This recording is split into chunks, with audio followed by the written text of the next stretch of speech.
Hey all, thanks for thanks for tuning in. Welcome to our to our Don't Use YouTube for Marketing webinar. Um, so I'll just wait, small talk for 2 seconds while everybody syncs up. We are doing this live on Zoom and also directly on YouTube. So thank you for tuning in to either one that you're using. So let me make sure I share quickly. Let's see if this works as it should. I think it works as it should.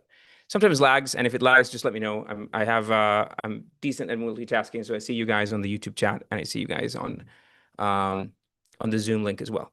So don't try this at home. I get this question a lot. Like we're this weird mix of a company that happens to be a startup, but that's also a YouTube channel, and it's kind of hard sometimes uh, to kind of reconcile the fact that we're both things at the same time. So let me try and make sense of this stuff for you, and hopefully lend you some useful knowledge in the process. So don't try this at home. Now a lot of people would think that I'm Slidebean. This happens a lot. I'm not Slidebean. My name is Caya, and I'm one of the founders and the CEO of this company called Slidebean. So hopefully that clarifies things. Wait, shit, sorry. Uh, Stupid thing. Never mind. Okay. So, that's me. Okay. And then, the reason I kind of wanted to do this session is YouTube kills startups. I see you decoding metrics today. I will only subscribe this channel. Can you tell me what is the purpose of this live? Hopefully me reading your question and the rest of the next 30 minutes will be useful.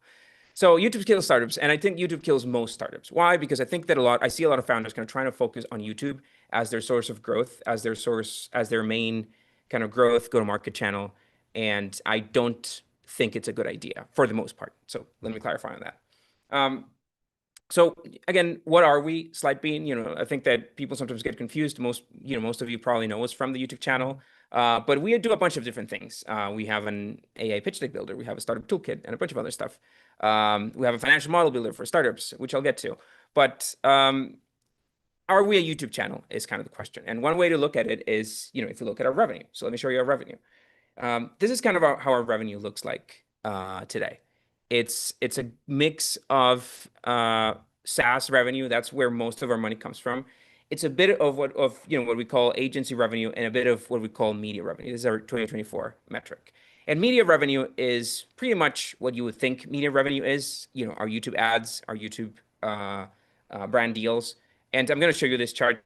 I guess if you're curious about this, I don't mind showing it. So I'll show this chart at the end of the session.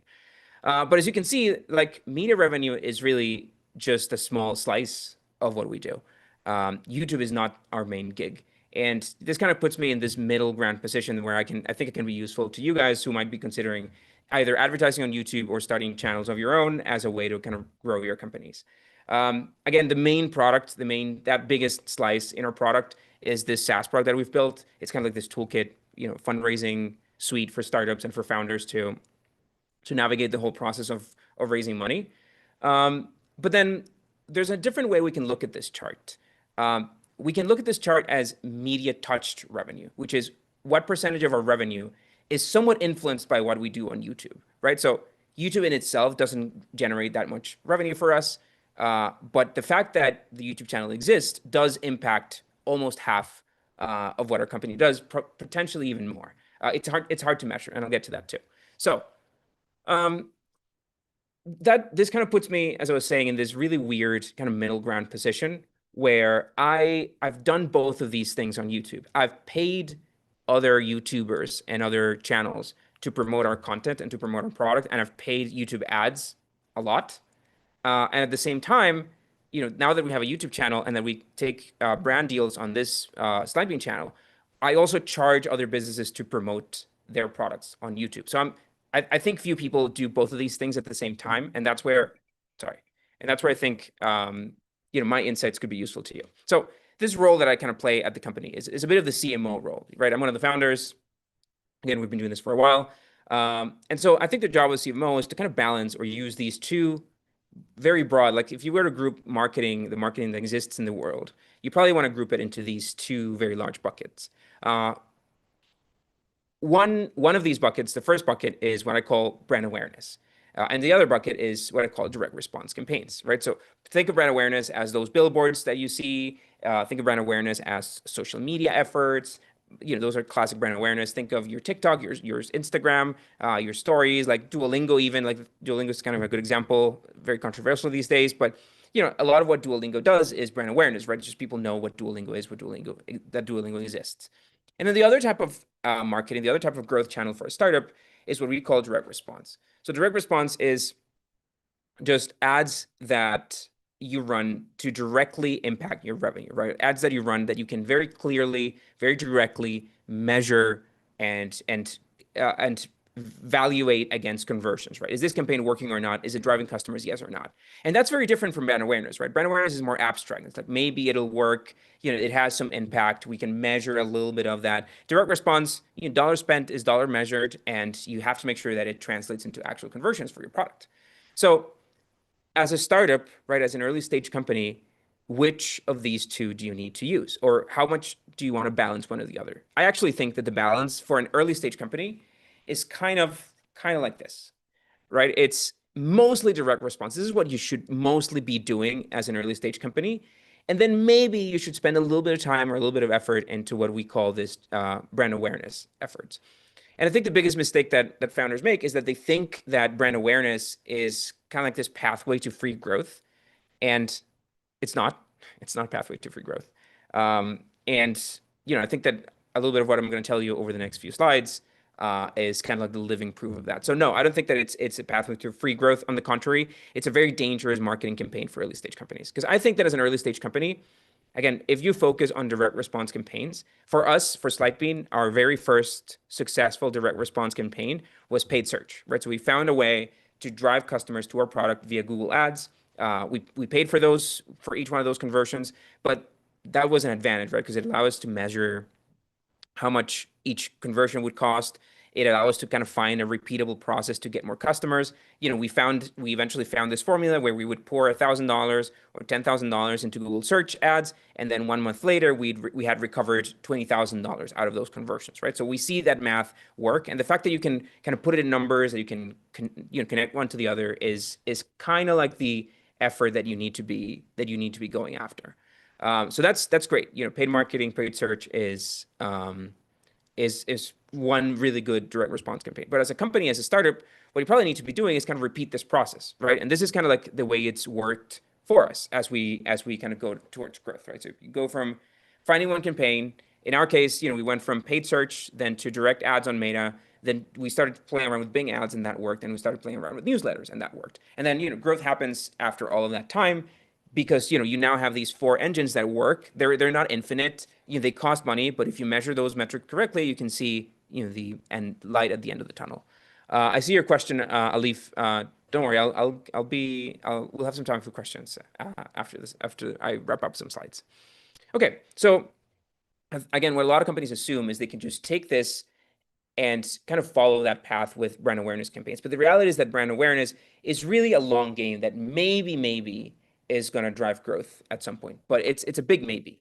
In our case, when we did what we call campaigns that kind of worked around brand awareness, the first one was SEO, but this is very rudimentary timeline, but it was more or less around this time. We already had 2 successful direct response campaigns that were driving customers. We had a good amount of revenue. I think we probably were making 50, 60K a month in subscriptions by the time we actually started spending money and effort into SEO.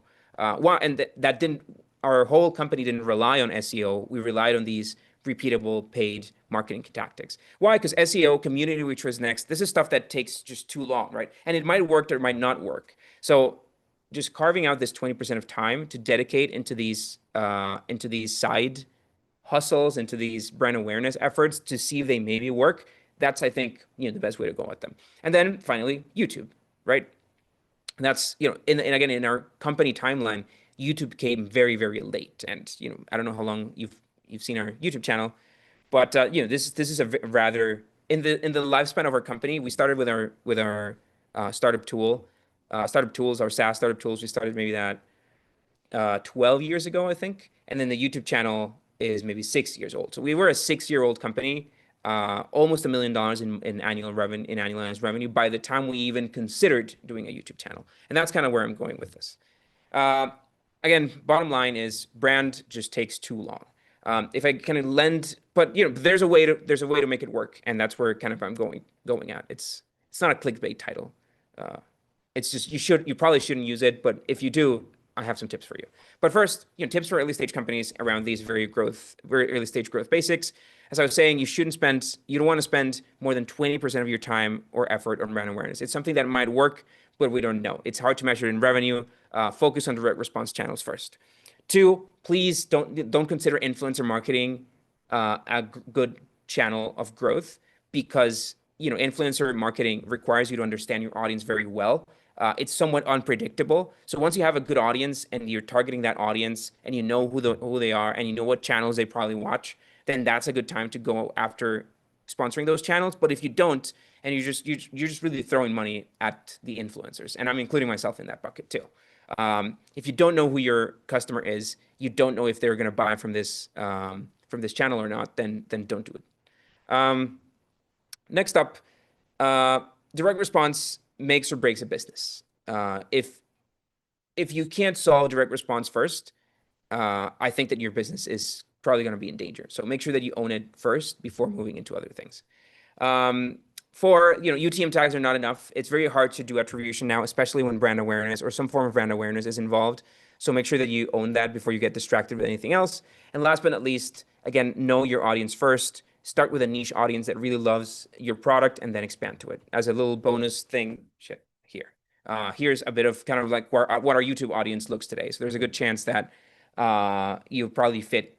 Well, there's a good chance that you probably fit between that 25 to 34 range. There's a good chance that you're in the States. There's a good chance that you're male. I'd say that 87% of our audience is male, and some of your interests down there. Let me know in the chat if I got that right, you guys on YouTube.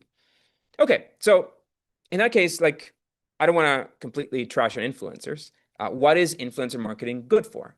I think that the balance of influencer marketing is somewhere around here in this scale.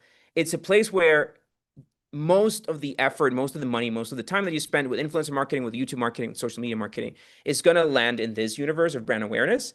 And maybe there's a little bit of that budget or there's a little bit of that effort that you can actually track well enough so that you consider that a direct response campaign for you. And that's where I kind of want to bring this case of YouTube marketing. A case for YouTube marketing. Why should you consider using YouTube marketing? I have 5 bullets for you on that. First of all is search. I think search is significantly changing now with AI. I'm going to go back to this too, but YouTube is still the second largest search engine in the world. So if you master YouTube search, right, and what people are searching for on YouTube, and you can place ad there, it's a place where people search. It's a place where your video, your ad could answer their question, right? So I don't think that should be ignored. So that's the case for that. There's also a matter of brand trust, I think. Like, a lot of what we do, we wouldn't be able to do if we weren't able to establish this kind of credibility, this kind of brand knowledge. And I think that part of that is the fact that there is a face to a brand and people can see it, people can trust my face, right? If you watch our videos for long enough. And that's something that it's hard to translate if you just do blog, if you just do SEO, because SEO might just be like optimized content for YouTube bots, right? But when you're seeing somebody's reactions, when you're seeing somebody's feelings, and you're seeing somebody just talk, that makes a big difference. The funniest thing somebody's ever said to me is, I was at this YouTube conference once, and somebody kind of came up to me and said, "Hey, like, I fall asleep to your voice every night." And I'm like, "Well, I don't think anybody's told me nobody had ever told me this before, but I guess that makes sense, right? You fall asleep to YouTube videos, so that's fun." TikTok is another variable here. Like, I think TikTok has established kind of this world where it's very easy to go viral on TikTok, but it's not very easy to go viral on YouTube, right? So YouTube has kind of gained this kind of credibility of, oh, like, people on YouTube are doing, are more serious, or they're more credible, or I trust them a bit more because they were able to push through the YouTube algorithm, which is more strict, versus the TikTok algorithm, which is more random, right? Like there's that feeling on TikTok versus YouTube, and I think that is still a relevant case for using YouTube for marketing. There's good targeting too, right? Like you can target people with very specific tastes, even starting from niche, smaller channels. But probably the most important one is AI, right? I think that as YouTube launched AI search last week, as more of our interaction with search engines is going to be, just a summary that a bot is going to give you, how long is our traditional SEO going to last, right? Or how weakened is traditional SEO going to be now that the answers happen on the Google page and people no longer have to navigate to articles to see it, right? That's a very dangerous game for Google to play, but more than for Google, I think it's a dangerous game for, I mean, less dangerous than for Google, but still very relevant for companies that rely on SEO, and we include ourselves there. How search might change with this new AI functionality, AI tools is not to be ignored. And that's, I think, a case for YouTube where the moat is a lot stronger, where it's a lot harder to break through, but once you do, you're kind of protected and shielded from a lot of this new stuff. Okay, but to the question of how much should you ever pay for a YouTube ad if you ever decide to run one? Again, I play both sides of this aisle, so I'm gonna give you just the honest answer to this. There are two ways you can negotiate doing sponsorships on YouTube. One is with a flat CPM cost per mil impressions based on the expected amount of impressions that a video might get. And two is with affiliate. So let me walk you through how these models work. So flat CPM is the more complicated one. Is basically normally taking the average of the last 12 or maybe the average of the last 10 videos, the average views, and then determining a CPM based on that, right? So if we say that we have a channel where the average number of views the channel's been getting on the last few videos have been around 500,000 views, right? So we divide that by 1,000 and multiply that by a standard CPM of say $30 per CPM. So in that case, we have 500 times 30, which gives us a $15,000 ad campaign, right? So if your average video gets about 500,000 views, there's a good chance that you can get away with a $30 CPM. I think that'd be fair. And this is kind of a way for you now to guess how much your favorite YouTuber is making based on how many views each video gets, and assuming that they have a brand deal on those. Now that CPM I think it's pretty standard. Like $30 is normal. You can go, some channels have to go back to $15 as a CPM. Usually channels that target not a very business audience or not kids, but teenagers or people with not a lot of purchasing power. So those CPM tend to be on the lower end, while channels that target kind of financial stuff or financial content, in this case, startups or larger tech companies, we include ourselves there. We try to push that CPM a little bit further into the 45 range of CPM, right? But again, it's always going to be based on performance, how many views you get. Subscribers have nothing to do with this because, you might have a channel that has 1 million subscribers that they've bought or that they've accumulated over many years of producing content, and now today their videos are getting on average 50,000 views. So the subscribers are truly irrelevant to how much you can charge for a brand deal. I'm not sure if you knew that, YouTube viewers. Okay, so what's the deal with this pure CPM model, and is it useful? Who's it useful for? I mean, for the brand, there are some catches here. First, that it's not a guarantee of conversions, right? And that's why I'm saying you should only do this when you're sure that the audience matches your audience. So you have to understand your audience first. And you have to think of it as an experiment, right? Your first experiment here should come out of that 20% brand awareness dedication and not out of your direct response efforts. Not yet, right? It should be a little bit experiment just to see what happens. And you should start slow, like not go out and sponsor 10 videos across 10 different channels. Now, the next step is like past results on a channel don't guarantee future success, right? So if you suddenly had a channel that had all these views per video, they will charge you based on their historical performance. And then maybe this video just flops and there's no answer to that for the brand. It's a bit dangerous. And then the other aspect is that the creator isn't truly motivated to the success of the campaign. Like, I mean, this is a half truth. I am motivated to the success of the brand deals that we put on our platform. mostly because I want those sponsors to come in and do more brand deals. So we don't have to sell brand deals all the time. It's not a subscription what we do, but we want to work with brands that want to work with us for an extended period of time and make things easier. We build a relationship, right? So like I as a creator, I am motivated to kind of deliver on the promise, but many creators aren't, right? Like they'll just put the ad, and if the video flops, then that's it, right? So that's not great, but it happens. So be careful. And then advantages for the creator of this, for the creator and these kind of flat CPM deals. Well, first, that this is overall a really good deal for the creator, right? Like you just get paid up front to publish the video. There's no upside if the video blows up, right? We had this video that went to 1 million views. I think it was our last month or the month before on like called the AI paradox. So we hit 1 million views with that video.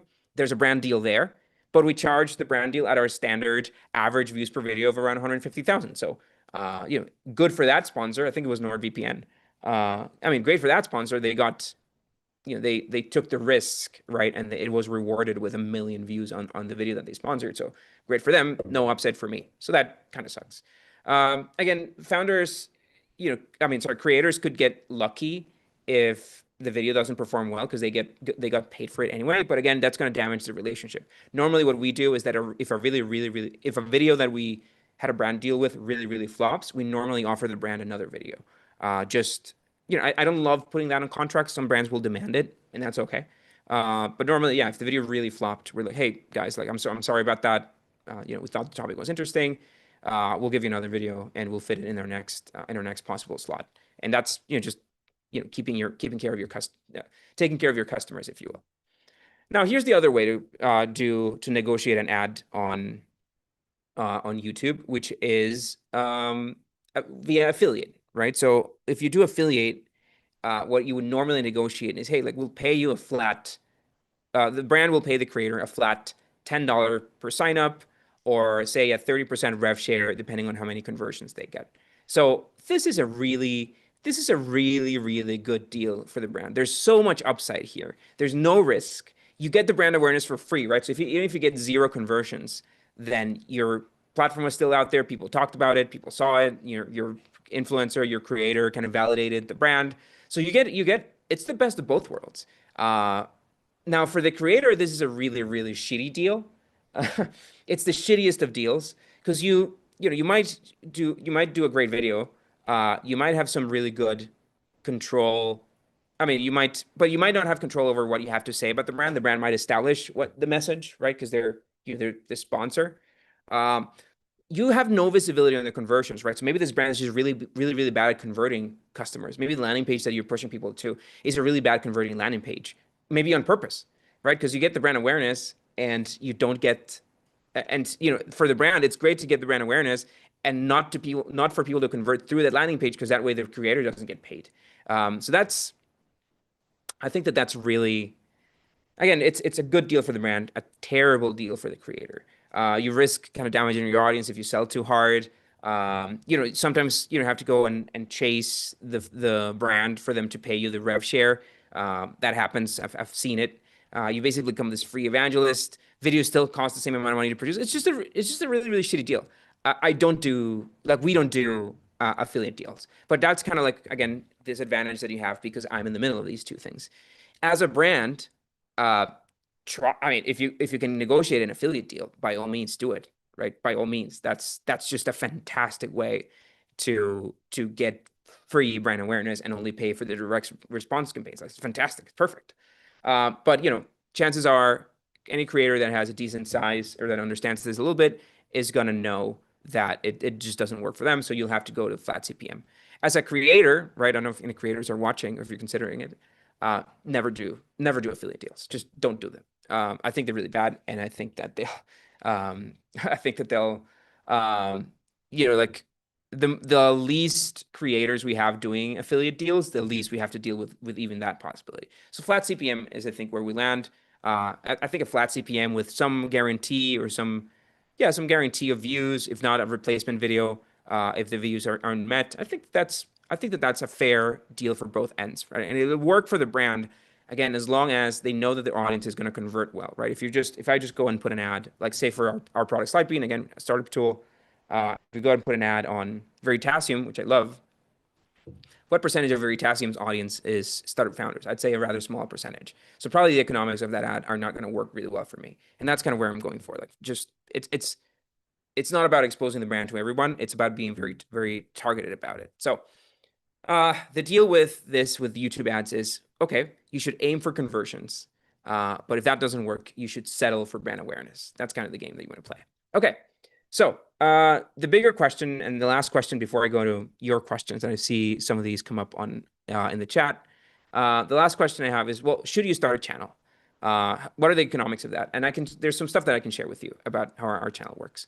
So we have a media team. There's a dedicated kind of subsection of our company, which is called the media team. Right now, today, the team is made up of one producer, one DP, two editors / animators, one extra animator that we hire for like longer or complicated projects of animation, and about a third of my time.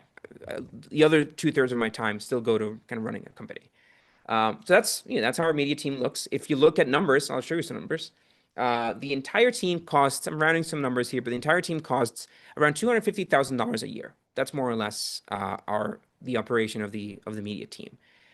We produce about 3 to 4 videos a month for 2 of our channels. I don't know if you knew, but we have 2 channels. This channel where you're watching this on YouTube is our Slidebean channel, our main channel. But we also have another channel called the Startup Club, where we kind of dig a lot deeper into startup topics, into kind of like how to deal with the fundraising and with talking to investors and with writing your pitch decks or financials, kind of like more deep dives into startup stuff. My team will make sure we paste the link to the channel. It's linked in our main channel as well, or you can just search for it, Startup Club. Okay. And then if you just crunch that math, right, team that costs $250,000 and 3 to 4 videos a month, then we end up with around $6,000 per video. That's how long a video will cost to produce on average. Some videos take longer, some videos have travel associated to them. We try to do at least 3 or 4 travel videos a year, but that's where the balance kind of lands, about $6,000 per video. And here are the metrics that I promised. So that's our last 90-day metrics. I took that screenshot, I think, over the weekend. So that's what pretty recent capture of how the channel works. So, like, you start to see some things here, right? So, at this point, over the course of 3 months, we've made around $15,000, which does not at all pay the production cost of each video. It doesn't. We make up part of that cost thanks to the brand deals. You'll see that most of the videos that we published around this time had brand deals. So we have that to cover the costs. We get the free brand awareness. It's another factor, right? So like you're watching this on the Slidebean channel, there's a good chance that you might watch another video on our channel after this. You might end up in our startup channel, and then you might end up converting to one of our SaaS products. So if that happens, then this brand awareness kind of worked. It's almost impossible to measure it. So we try to make the economics of the media channel work on their own. And whenever we have doubts, right? Whenever we say, oh, again, each video costs $6,000. That means we've spent, what, 6 times 3, 18, something, $50,000 over the last few months to produce these videos. Made 15 on ads. Made some, I don't know, 25, 40 on brand deals. Like if the economics, if we ever doubtful, like, are we being profitable with this channel? Like, are those economics working? That's when we're like, oh, well, but how much brand awareness did this drive? And how many conversions to our main SaaS product did this channel drive? And when we look at those conversions, every single time we've kind of asked ourselves these questions and try to be very strict about it and try to do like a more thorough study, we see what large chunk of our revenue is touched by people who watch the channel. So again, it's not the first strategy that we do. It's not our main growth channel, but it works out in the end. And that's where you have to balance it out, right? To decide if you should be doing a channel or not, or at least kind of paying for YouTube ads or not. Okay, I have some time for questions. I have really to the top of the hour. But first, last commercial. We help founders navigate fundraising. That's our main gig. It's not the YouTube channel. So if you're a startup founder, if you're looking to start a company, maybe our platform will be useful. We have an AI pitch deck builder, an investor finder. We have a cap table tool. We have a financial model tool. And there's even a subscription in our platform that gives you one-on-one sessions with the team. Our Accelerate plan includes 1 kickoff session with me. I actually get on the phone with everybody that joins Accelerate. We talk a little bit about fundraising strategy, maybe feedback on the idea or the product or the team or some cap table stuff. I've been doing this for a while. And then And then yeah, like the other, and then you get monthly calls with our team to kind of navigate this stuff with our pitch deck team and with our financials. Okay, now I have time for questions. So let me stop the screen share and go through any questions you guys might have. I left you hanging a lift, so let me go to that. Sorry, out of topic, but how do you do equity allocation for different types of shares? I think that's an advanced question. That's kind of an advanced question because normally you don't want to have different types of shares. Normally you don't. Um, it's kind of like an unnecessary overcomplication at the early stage. So not sure if I can answer it without more context. I see you. Oh, Alexi, unfortunately, I can't attend. Will this be available later on the channel? Yeah, we're gonna keep this recording live. No worries. Um, so the title is the title a cautionary tale? Y337. Yeah, I mean, yes and no. I'd say that we're still gonna be making YouTube videos. I'm just saying what I'm trying to say, if maybe that wasn't clear enough, is I think we got a little lucky with our YouTube channel. That's the thing. We got a little lucky in the fact that this worked. I didn't plan this all out, and I can see how a lot of founders will think of YouTube as their go-to place. It's like, oh, like let's use the Slidebean example and make a YouTube channel, and that's how we'll grow our company. Like I can see founders making that mistake, and I don't want you to make that mistake. I think this thing worked for us because of a really curious combination of variables, but maybe the most important of which was our company was very large, not very large, but was making good money by the time we got into YouTube. So we were able to sustain that. I think another part where we got really lucky is that we never really had to spend a lot of money to make videos. I studied digital animation in college. I graduated from digital animation only recently. So this is kind of what I studied to do, if you think about it, kind of like writing, editing, animating, storytelling. Um, and then when we first started the channel, we had like 2 or 3 people on the team that worked in our customer success team, and they just happened to have a background in film or production. Um, so like when this idea, hey, like why don't we do YouTube videos and see what happens? When that came up, we didn't have to kind of go out and spend any extra money. It was more like, hey, like let's just get the customer team to finish their emails early today, and come help us shoot this video. And we did that test of YouTube videos that didn't cost any extra money to produce. We did that for months before we finally found a good enough formula that would work out for conversions.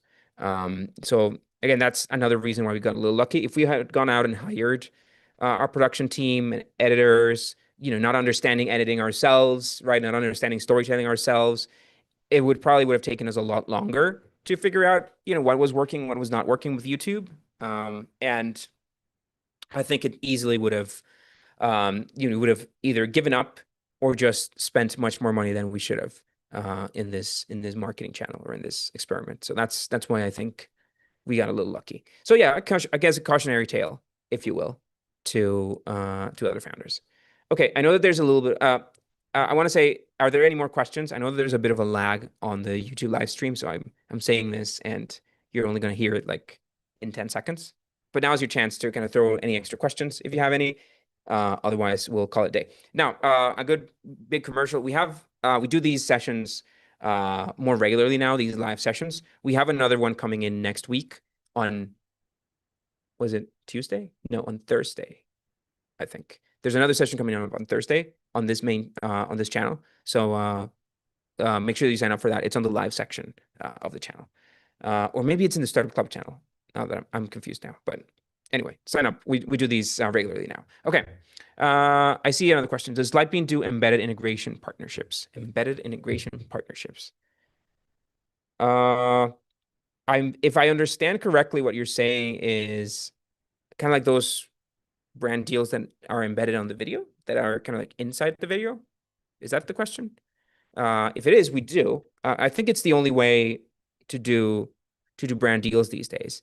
And also, like, because of the way the algorithm works, YouTube has really cut the cut or like stopped the creators from putting the brand deals at the beginning of the video. That just really, really screws up your video retention. And you'll see that most channels that used to do that have stopped doing that. I think pushing it towards the end of the video is, I mean, it's great for the creator, right? Because they don't risk retention. It's not so nice for the brand because you've finished watching the video by the time you get to this brand deal.